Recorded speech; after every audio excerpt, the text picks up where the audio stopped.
buku ciptaan Ibu Sun.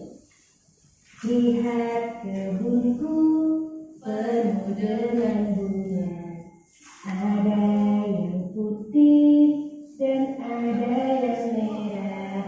Setiap hari ku siram semua, mawar melati semuanya indah. Halo teman kece, kalian pasti tidak asing dengan lagu tersebut. Kira-kira bisa nggak kalian membayangkan bagaimana kebun yang dideskripsikan dalam lagu tersebut? Bisa ya, karena lirik lagunya penuh dengan deskripsi kebunnya. Selain di lagu, deskripsi juga bisa muncul di teks deskripsi. Apa itu teks deskripsi? Teks deskripsi merupakan jenis tulisan yang bertujuan untuk menggambarkan atau menjelaskan suatu objek, tempat, atau situasi secara rinci. Dengan kata lain, teks deskripsi membuat pembaca bisa membayangkan dengan jelas tentang apa yang sedang dijelaskan. Ciri yang paling menonjol dari teks deskripsi adalah adanya pelibatan panca indera untuk menggambarkan suatu objek atau tempat. Panca indera yang dilibatkan antara lain indera penglihatan, pendengaran, perabaan, penciuman, dan rasa. Supaya lebih paham contoh teks deskripsi, yuk simak cerita liburan Rafa yang dikutip dari buku bahasa Indonesia kelas 7 karya Sofi Dewayani dan kawan-kawan. Kota Takemon masih gelap dan sepi saat kami berangkat pagi itu menuju objek wisata Pantang Terong. Hanya dalam waktu 15 menit, kami sudah tiba di jalan mendaki ke arah puncak bukit.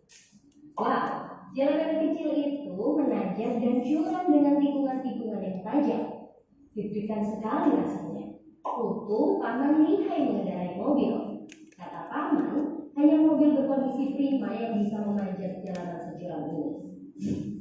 Untung saja ketegangan itu segera berakhir. Sesampai di atas, Paman memarkir mobil di luar pagar dan kami pun masuk ke dalam.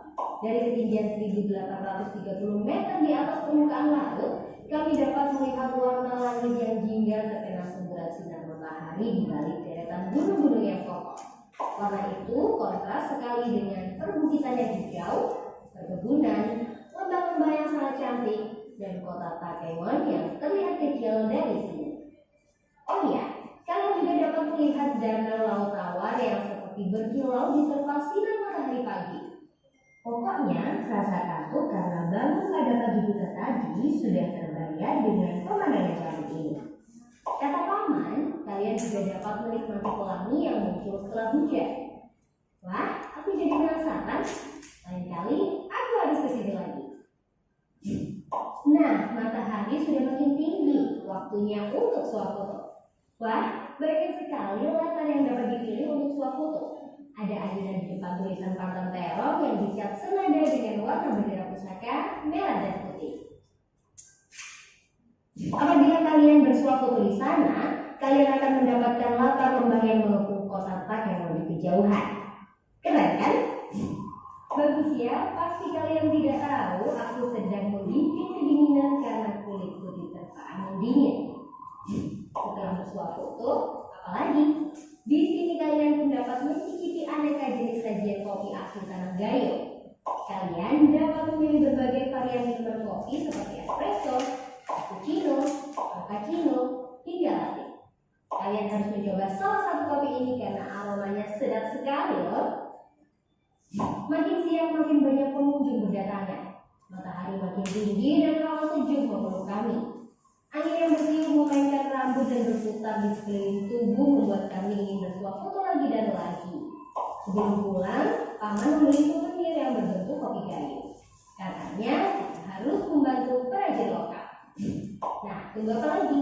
Dengan mengunjungi Pantang Terong, kalian pun ikut mempromosikan wisata dan kerajinan lokal.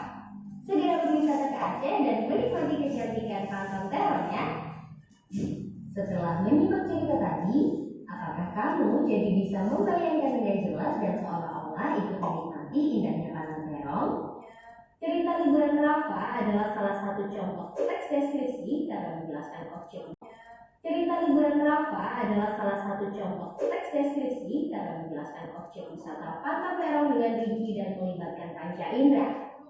Pada indera yang dilibatkan dalam cerita Rafa tersebut antara lain indera penglihatan pada kalimat kota Takengon masih gelap dan sepi saat kami berangkat pagi itu.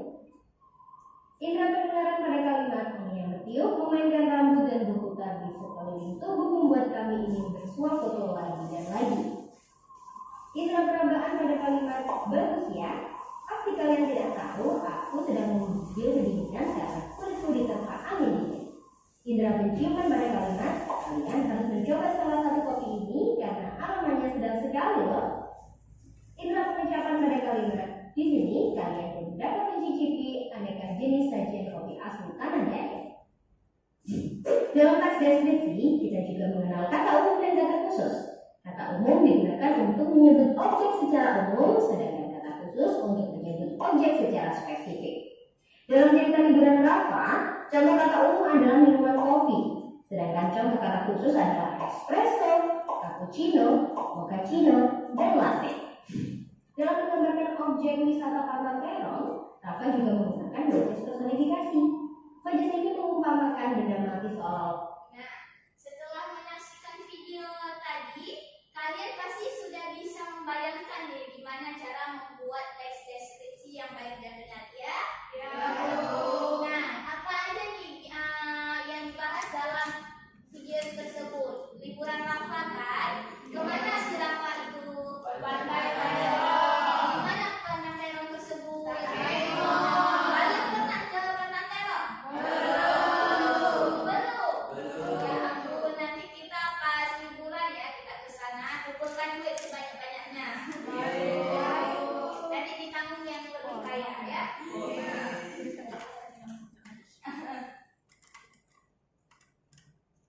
Nah, setelah mengetahui pengertiannya dan kalian juga sudah menonton video tadi, pasti kalian lebih paham nih apa yang dimaksud dengan deskripsi. Tapi kita perlu menjelaskan juga nih strukturnya. Struktur teks deskripsi ada 3. Yang pertama ada identifikasi atau pembuka. Identifikasi adalah bagian awal dari teks deskripsi yang berisi pengenalan nama, objek, lokasi, sejarah lahirnya, atau gambaran umum lainnya tentang objek yang dideskripsikan. Misalnya kamu memiliki objek pantai, kamu bisa menginformasikan nama dan lokasi dari pantai tersebut.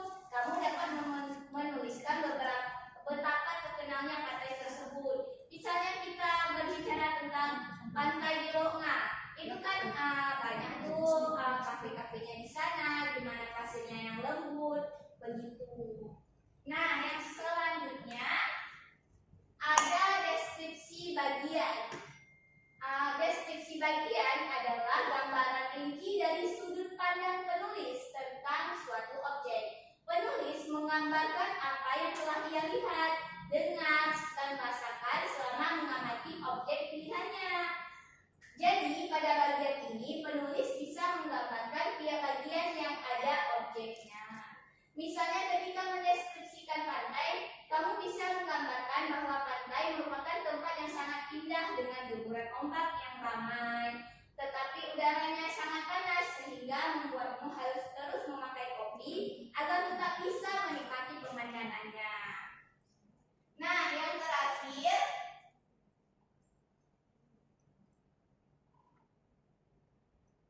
ada simpulan.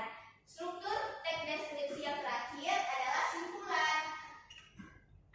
Simpulan adalah bagian yang berisi kesimpulan atau kesan dari hasil pengamatan penulis terhadap objek. Namun, bagian ini bersifat opsional. Artinya boleh dituliskan ataupun tidak. Contohnya, meskipun pantai ini indah, tetapi banyak pengunjung yang masih membuang sampah sembarangan. Begitu ya, anak-anak. Ya, Bu.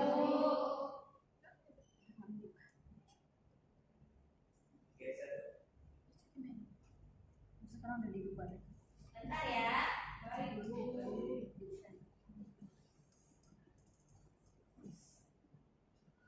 Artinya ada kesalahan. Nah, setelah mengetahui struktur teks deskripsi, kita akan membahas bahasa dalam teks deskripsi. Gaya bahasa dalam teks deskripsi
tersebut. Seperti apa jalannya, berkelok-kelok, terjal, gitu.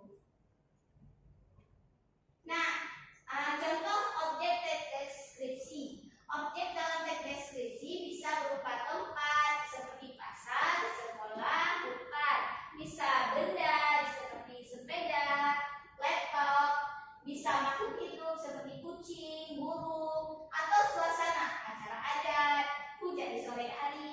Ternyata bukan cuma tempat nih yang bisa menjadi terdeskripsi, tapi misalnya kita ingin mendeskripsikan sepeda, bisa juga gitu, ataupun kita ingin mendeskripsikan kucing, bisa juga. Nah, contoh teks deskripsi pendek seperti di video tadi yang ada di buku cetak kita di kelas 7 yang berjudul Kata Terong yang Instagramable.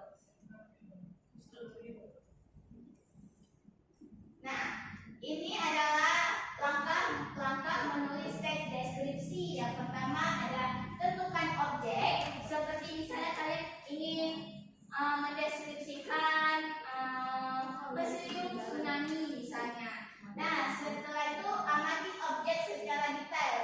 Kita harus ke museum tsunami dulu, amati dulu apa ruangannya, apa yang ada di sana, dan susun struktur teks. Tadi kan udah ibu bilang tuh strukturnya ada 3 kan. Nah, setelah itu baru tulis dengan bahasa yang menggambarkan objek tersebut. Nah, setelah pembahasan ibu tadi, ibu ada tugas lagi nih buat kalian, tapi bentuknya kelompok aja ya. Baik, ibu. Nah, tugasnya membuat teks deskripsi sesuai dengan pengertian, tujuan, ciri, dan fungsinya yang objek secara detail. Kita harus ke museum tsunami dulu, amati dulu apa ruangannya, apa yang ada di sana, dan susun struktur teks. Tadi kan udah ibu bilang tuh strukturnya ada 3 kan. Nah, setelah itu baru tulis dengan bahasa yang menggambarkan objek tersebut.